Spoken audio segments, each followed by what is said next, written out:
ডিব্ৰুগড়ৰ মুখ্যমন্ত্ৰী সচিবালয়লৈ অহাৰ যিটো এটা পৰম্পৰা আমি আৰম্ভ কৰিছিলোঁ সেই পৰম্পৰাটো এই মাহতো আমি অব্যাহত ৰাখিছোঁ। যোৱা 14 তাৰিখে মই ডিব্ৰুগড়লৈ আহিছিলোঁ আৰু আজি 17 তাৰিখ মই গুৱাহাটীলৈ উভতি যাম। ডিব্ৰুগড়ত থকা সময়ছোৱাত মই টোটেল 42টা সংগঠনক সাক্ষাৎ কৰোঁ আৰু ইয়াৰ ভিতৰত কিছু ব্যক্তিগত সাক্ষাৎকাৰী সকলো আছিলে। বিশেষকৈ ডিব্ৰুগড়, চৰাইদেউ, শিৱসাগৰ আৰু তিনিচুকীয়া জিলাৰ ব্যক্তিসকলক বা সংস্থাসকলক সহায় কৰাৰ মোৰ সৌভাগ্য হয়। ডিব্ৰুগড়ত থকা সময়ছোৱাতো আমাৰ মুখ্যমন্ত্ৰীৰ কাৰ্যালয় চলি আছিল। ইয়াৰ পৰাই মই প্ৰায় 40টা ফাইল, 90খন চিঠি আৰু এই ধৰণে আমাৰ কাম কাজবোৰ চলি থাকে। গুৱাহাটীত নথকাৰ কাৰণেও আমাৰ কাম কাজৰ কোনো অসুবিধা হোৱা নাছিলে। এইবাৰ ডিব্ৰুগড়ত থকা সময়ছোৱাত আমি কেইটামান সমষ্টিৰ উন্নয়নমূলক কাম কাজৰ ওপৰত খুব ডেফটত গৈ আমি এনালাইচিছ কৰোঁ আৰু সেই সমষ্টিকেইটাৰ বিভিন্ন আঁচনি আমি অনুমোদন জনাওঁ, সমস্যাৰ সমাধান কৰোঁ। এই সমষ্টিকেইটা হ'ল চিচিৰ বৰগাঁও, মাজুলী, মাহমৰা আৰু দুলীয়াজান।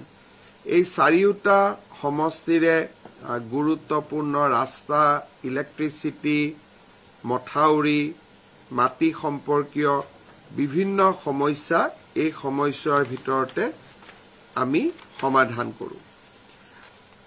আপোনালোকে ইতিমধ্যে অৱগত যে ডিব্ৰুগড়ত থকা কালছোৱাতে মই অসম মেডিকেল কলেজৰ চিটি হস্পিটেল ডিব্ৰুগড়ত কেন্দ্ৰীয় মন্ত্ৰী সোণোৱাল ডাঙৰীয়াৰ সৈতে আধাৰশিলা স্থাপন কৰোঁ আৰু মিড ডে মিলৰো আমাৰ চেণ্ট্ৰেলাইজ কিটচেন ব্যৱস্থাৰো আমি আধাৰশিলা স্থাপন কৰোঁ। যোৱাকালি মই ডিব্ৰুগড়ত নিশা কটালেও দিনটোত মই লখিমপুৰ, ধেমাজি আৰু শিৱসাগৰ জিলা ভ্ৰমণ কৰিছিলোঁ। লখিমপুৰ জিলাতো কেইবাটাও উন্নয়নমূলক কাম কাজত মই সাক্ষী হোৱাৰ মোৰ সৌভাগ্য হৈছিল। ধেমাজিতো বিশেষকৈ চিচিৰ বৰগাঁৱত কেইবাটাও দল সংগঠনক সাক্ষাৎ কৰিছিলোঁ আৰু নিশা মই শিৱসাগৰৰ বৰিচুক ভাটিপাৰ গাঁৱলৈ গৈছিলোঁ, য'ত নেকি ONGCৰ যিটো ৱেলৰ পৰা বৰ্তমান গেছ নিৰ্গমন হৈ আছে তাৰ ভুক্তভোগীসকলক সাক্ষাৎ কৰিছিলোঁ আৰু তেওঁলোকৰ পৰা তেওঁলোকৰ অভাৱ, অভিযোগ, সমস্যাৰ বুজ লৈছিলোঁ। আপোনালোক সকলোৱে জানে যে 12 জুনৰ পৰা এই ঘটনা আৰম্ভ হয় আৰু আজিৰ দিনটোত প্ৰায় 350টা পৰিয়াল কেম্পত আছে আৰু তেওঁলোকে এটা উৎকণ্ঠাৰ মাজেৰে সময় পাৰ কৰিছে। আজি ৰাতিপুৱা অসমৰ মুখ্য সচিব ডাঙৰীয়াই আমাৰ ONGCৰ চেয়াৰমেনৰ লগত কথা বতৰা পাতিছিলে এই সম্পৰ্কত আৰু ONGCৰ চেয়াৰমেনে নিজে শিৱসাগৰলৈকে অহাৰ বাবে তেওঁ প্ৰতিশ্ৰুতি দিছে আৰু USAৰ পৰা, আমেৰিকাৰ পৰা এজন বিশেষজ্ঞক তেওঁলোকে ইতিমধ্যে মাতিছে বুলিও আমাক কৈছে আৰু তেওঁলোক আশাবাদী যে খুব সোনকালে ৱেলটো ব্লক কৰিব পৰা হ'ব। কেন্দ্ৰীয় পেট্ৰলিয়াম ছেক্ৰেটাৰীৰ লগতো আমাৰ মুখ্য সচিব ডাঙৰীয়াই কথা পাতিছিলে আৰু তেওঁ আমাক আশ্বাস দিছে যে আমি যিমান পাৰোঁ সোনকালে এই ব্যৱস্থাখিনি গ্ৰহণ কৰিম। আজি কেন্দ্ৰীয় পেট্ৰলিয়াম মন্ত্ৰী হৰদীপ পুৰী ডাঙৰীয়াই তেওঁৰ কাৰ্যালয়ত এই সম্পৰ্কত এখন সভাও পাতিছিলে। তেওঁ টুইটো কৰিছে, আপোনালোকে দেখিব। আৰু মই গুৱাহাটীত গৈয়ে তেখেতৰ লগত VC এখন কৰিম যাতে সোনকালে এই যিটো গেছ নিৰ্গমন বা তেল নিৰ্গমনৰ যিটো ঘটনা ঘটি আছে সেইটো যাতে তৎকালীনভাৱে সমাধান হয়। যাৰ যাৰ ক্ষতি হৈছে পৰিৱেশ হাম কটাৰ পিছত ৰাইজে নিশ্চয় ক্ষতিপূৰণো বিচাৰিব যাৰ যাৰ ক্ষতি হৈছে সেই ক্ষতিপূৰণ আমি কেনেকৈ দিব পাৰিম তাৰ বিষয়েও মই ONGC আৰু কেন্দ্ৰীয় পেট্ৰলিয়াম মিনিষ্টাৰৰ লগত আজি গধূলি মই কথা পাতিম বহুবিলাক ৰাইজ কেম্পত আছে কোনোবা ৰিলেটিভৰ ঘৰত আছে ঘৰৰ পৰা তেওঁলোকে কাপোৰ কানিখিনিও আনিব পৰা নাই কাৰণ তাতে ওচৰত গলে অত্যন্ত ভীষণ তাপ হৈছে টেম্পাৰেচাৰ বাঢ়ি গৈছে ওচৰলৈকেও যাব নোৱাৰি ক্ষতিপূৰণ বিষয়ে আমি আলোচনা কৰি থাকিম আজি মই এতিয়া মুখ্যমন্ত্ৰী সাহায্য পুঁজিৰ পৰা তেওঁলোকলৈকে প্ৰত্যেকটো পৰিয়াললৈ 25,000 টকা এটা কাপোৰ কানি যাতে কিনিব পাৰে বা লৰা ছোৱালীৰ কিতাপ নোহোৱা হৈ গৈছে কিতাপ কেইখন কিনিব পাৰে এটা সামান্য বৰঙনি এটা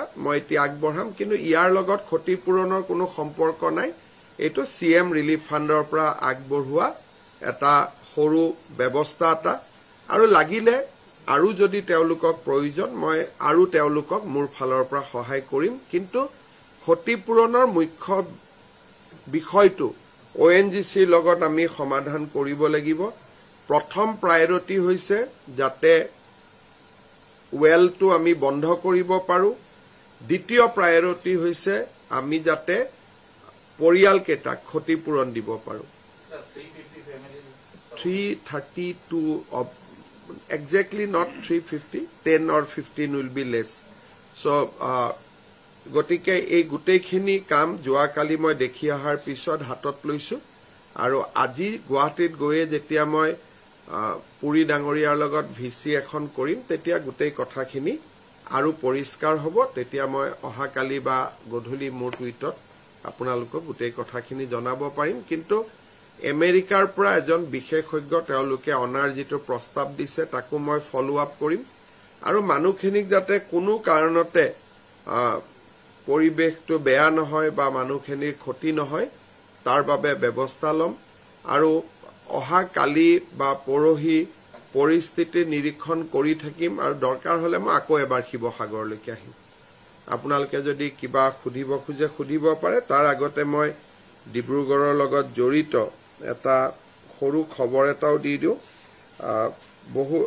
বহু দিনৰ পৰা ডিব্ৰুগড়ৰ ৰাইজে এটা বস্তু দাবী কৰি আছিল যে ৰাতিপুৱাৰ ভাগত গুৱাহাটীলৈকে এখন ফ্লাইট যাব লাগে যোৱাকালি ইণ্ডিগোৱে এনাউন্স কৰিছে যে 20 ছেপ্টেম্বৰৰ পৰা গুৱাহাটী ডিব্ৰুগড়ৰ মাজত এখন মৰ্নিং ফ্লাইট চলিব বাকি ফ্লাইট বিলাক একেই থাকিব এখন অতিৰিক্ত মৰ্নিং ফ্লাইট ছেপ্টেম্বৰ 20 তাৰিখৰ পৰা ডিব্ৰুগড় গুৱাহাটীৰ মাজত চলিব গুৱাহাটী ডিব্ৰুগড় ডিব্ৰুগড় গুৱাহাটী ঠিক একে ধৰণে 20 ছেপ্টেম্বৰৰ পৰা গুৱাহাটী শিলচৰ শিলচৰ গুৱাহাটীৰ মাজত এখন মৰ্নিং ফ্লাইট চলিব দিল্লী আৰু যোৰহাটৰ মাজত ডাইৰেক্টলি এখন নতুন ফ্লাইট 20 ছেপ্টেম্বৰৰ পৰা চলিব আৰু গুৱাহাটী আৰু নবী মুম্বাই যেটো মুম্বাই নতুন এয়াৰপোৰ্ট আছে তাতো তেওঁলোকে অক্টোবৰ নৱেম্বৰৰ পৰা এখন নতুন ফ্লাইট আৰম্ভ কৰিব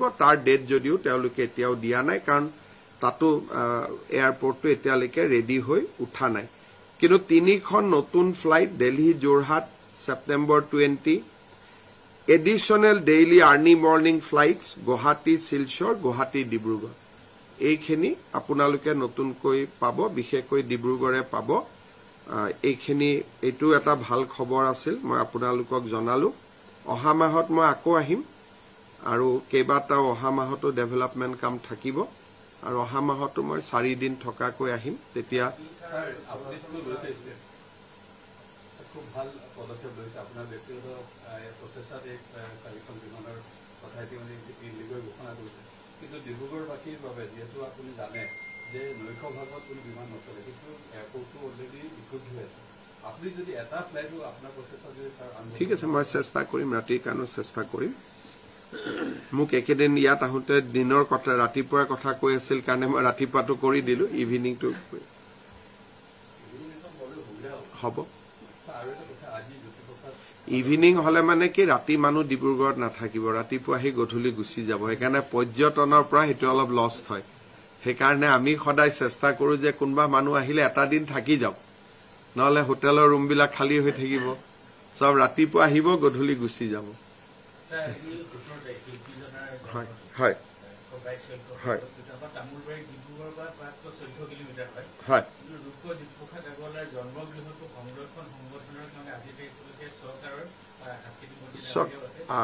আমি এইবিলাক অকণমান চৰকাৰৰ ওপৰত ভৰসা নকৰি আমাৰ দল সংগঠনসমূহেও এইবিলাকত আগভাগ ল'ব লাগে। কাৰণ কি হয়, চৰকাৰে কৰিলে অনুষ্ঠানবোৰ ৰাজকীয় হৈ যায় আৰু জ্যোতিপ্ৰসাদ আছিল জনতাৰ শিল্পী। গতিকে আমি অকণমান এইবিলাকত, মই নিজে অলপ দূৰত থাকো, কিয় চৰকাৰ গ'লেই বিষয়টো সম্পূৰ্ণ ৰাজকীয়, ডিচি যাব, লাইট যাব, ধাম ধুম গাড়ী যাব, সাধাৰণ ৰাইজ দূৰত গুচি যায়। সেইকাৰণে ভোলাগুৰিতটো আমি এতিয়া কনকলতা বিশ্ববিদ্যালয় হ'ব, ভোলাগুৰিত জ্যোতিপ্ৰসাদৰ কথা ঘৰখিনি সংৰক্ষণৰ কামো হৈ আছে, তামোলবাৰীতো আমি কৰাত কোনো আপত্তি নাই, কিন্তু অনুষ্ঠানবিলাক যিমান পাৰি ৰাইজে পালন কৰিলে ভাল। মই চাই ল'ম, এইবাৰ আহিলে কোনো মই চাই ল'ম, মোৰ নলেজত নাই, মই এবাৰ আহিলে চাই ল'ম। কাৰ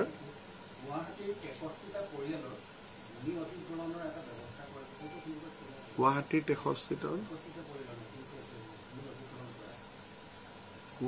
63টা পৰিয়ালৰ কিয় ভূমি অধিগ্ৰহণ হ'ব? কিহৰ কাৰণে? এইটোতো পাৱাৰ গ্ৰিডৰ কাৰণে মাটি লাগে, এইটোতো হৈ থাকে, তেওঁলোকে পইচাও পাব। আমাৰ গুৱাহাটীত যিটো পাৱাৰ গ্ৰিড ষ্টেচন আছে, সেইটো ষ্টেচন দি নতুন পাৱাৰ দিব নোৱাৰে গুৱাহাটীত। গতিকে গুৱাহাটীখনত যদি সেই মাটিখিনিত নতুন আৰু এটা ষ্টেচন নলগাওঁ, তেতিয়াহ'লে গ্ৰিডটো কলাপছ হৈ যাব। সেইকাৰণে এইটো পাব্লিক ইণ্টাৰেষ্টত, কিন্তু তেওঁলোকে কিবা এইবোৰ বহুত ধনী ধনী মানুহ, গতিকে এইবিলাকৰ বিষয়ে বাতৰি কাকতত লিখিবও নালাগে, আৰু পইচাও পাব কোটি টকাৰ ওপৰত কৰিলে। সেইটো কোনো আমাৰ ভূমিহীন মানুহ টাইপ যিটো নিউজ বনাই দিছে, এইটো ভূমিহীন মানুহৰ কথা নহয়। তাততো আমাৰ নিপেন দাসৰে মাটি আছে তাৰ ভিতৰত, যোনে সমাজ কল্যাণ বিভাগত কাম কৰিছিল, পুঁজিপতিতকৈও পুঁজিপতি। গতিকে এই বিষয়টো একেবাৰে মানে শ্ৰমজীৱী মানুহ টাইপ নিউজটো বনাই দিছে কোন পেপাৰত? প্ৰতিদিনৰো মাটি তাতি আছিল নেকি? BCPLক লৈ দীঘলীয়াকৈ আমি আলোচনা কৰি আছো।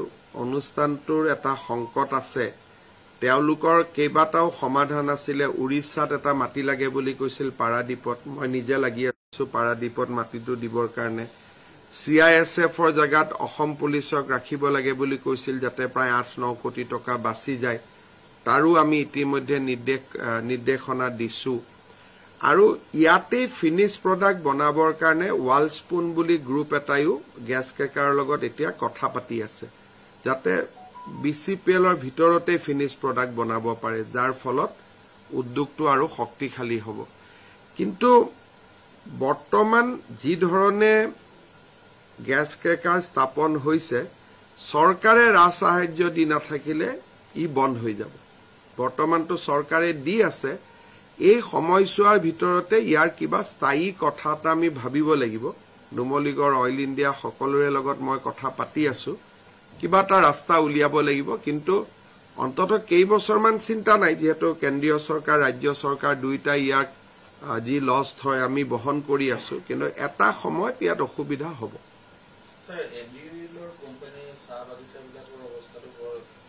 ইতিমধ্যে আমি ব্যৱস্থা লৈছো, যদি এণ্ড্ৰইলে চলাব নোৱাৰে চৰকাৰে বাগানকেইখন বিক্ৰী কৰি দিব।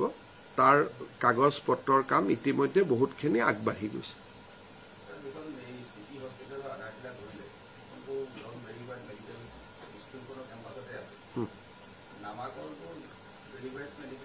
কৰাত মোৰ একো নাই, কিন্তু মই আৰু কি আছে, থলুৱা কৰি কৰি গৈ আছো আৰু বস্তুখিনি।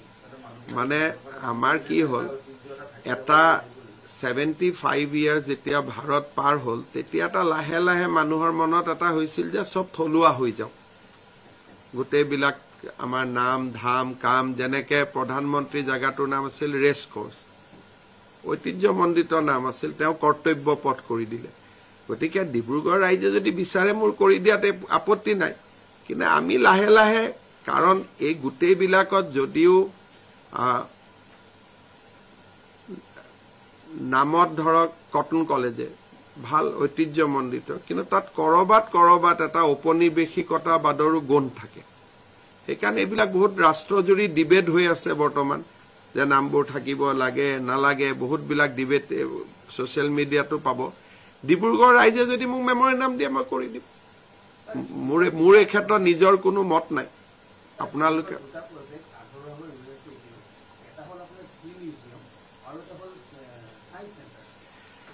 সায়েন্স সেন্টাৰ আৰু টি মিউজিয়ামটোত এইটোৱে কথা যে টি মিউজিয়ামটোত আমাক আৰু অলপ পইচা লাগে আৰু অলপ ডাঙৰ কৰি তেওঁলোকে এষ্টিমেটখন বনাই আছে গতিকে টি মিউজিয়ামটো হৈ যাব সায়েন্স মিউজিয়ামত কন্ট্ৰেক্টৰজন সামহাউ স্লো হৈ আছে আমি কামটো কেনসেল কৰি নতুন কন্ট্ৰেক্টৰ এজনক দিব লাগিব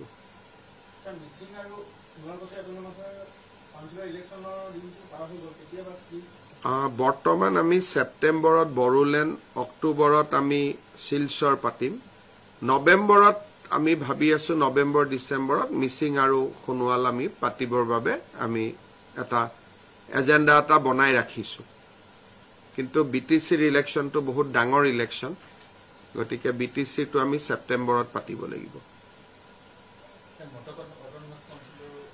মটক আৰু মৰাণৰ এটা সংশোধনী হ'ব যে সেই কাউন্সিলত অকল মটক আৰু মৰাণ মানুহে ভোট দিব নহলে এটা মানে বিতৰ্ক হৈ যায় চাহ বাগিচাৰ মানুহ কৰবাত আহোম মানুহ তেওঁলোকেও ভাবে যে আমি মটক কাউন্সিলত গুছি গলো নেকি সেই বিতৰ্কটো অৱসান ঘটাবৰ কাৰণে কেইবা লানিও আমাৰ আলোচনা হল এতিয়া এটা সিদ্ধান্ত হৈছে যে মটক কাউন্সিলত অকল মটক মানুহে ভোট দিব মৰাণ কাউন্সিলত মৰাণ মানুহে ভোট দিব মই ভাবো যে এই মাহৰ কোনোবা এখন কেবিনেটতে হি এপ্ৰুভ হ'ব এতিয়া সমস্যাটো যাতে এইবিলাক সেনসিটিভ জায়গা কিবা এটা কাম জলদি কৰিব গৈ যাতে কোনো কাজিয়া পেছালত না যাও সেইকাৰণে আমি অলপ লাহে লাহে আলোচনা কৰি আছো যেহেতু এইবিলাক এনেকুৱা কথা নহয় যে আজি নকৰিলে ৰাতিপুৱাই ৰেল গাড়ীখন মানে মিছ কৰি যাম তেনেকুৱা কথা নহয় প্ৰতিটো সম্প্ৰদায়ৰ মাজত বুজাবুজিটো অব্যাহত ৰাখাটো আটাইতকৈ বেছি প্ৰয়োজনীয়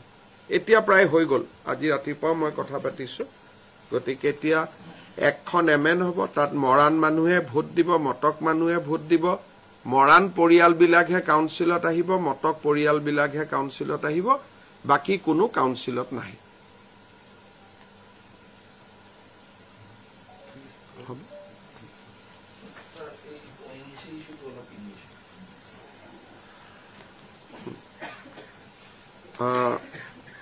there is a well blowout in ONGC's Barishuk Bhatipara well at Sibsagar district on 12 June 2025.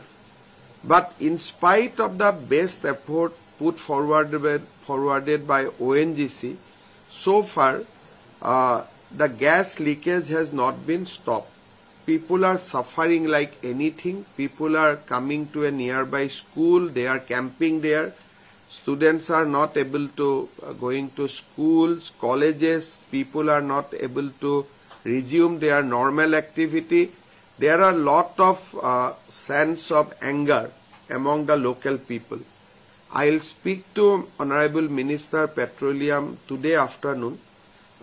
My request will be to send expert immediately so that this leakage is controlled immediately. If somehow fire it connect with fire, then it will be a huge disaster. So far there is only leakage, there is no fire. But if for some reason fire happens, then it will go out of control. So matter is very serious, matter is very urgent. I'll speak to Honorable Union Minister for Petroleum today on this issue. Sir, regarding the Dhupri situation, Gaurav Gogoi has alleged that this RSS and BJP's involvement. Look, people who can believe that Hindu can kill a cow and Hindu people will then put up a cow head in a temple, I think these people doesn't deserve even reaction. These are a very different kind of mentality. how can BJP RSS people mean Hindu people? Will a Hindu people basically slaughter a cow and then they will put a part of it in the temple? What about the remaining part of the cow? Where it will go? So we recovered all this part of a cow or part of the beef immediately after the Eid, next day of the Eid. Even the local people has admitted that it is some of our misguided youth has done that. So I don't know why Congress is trying to protect those elements. This is the typical work of Rahul Gandhi. They always want to protect communal element and they don't want social harmony among the people.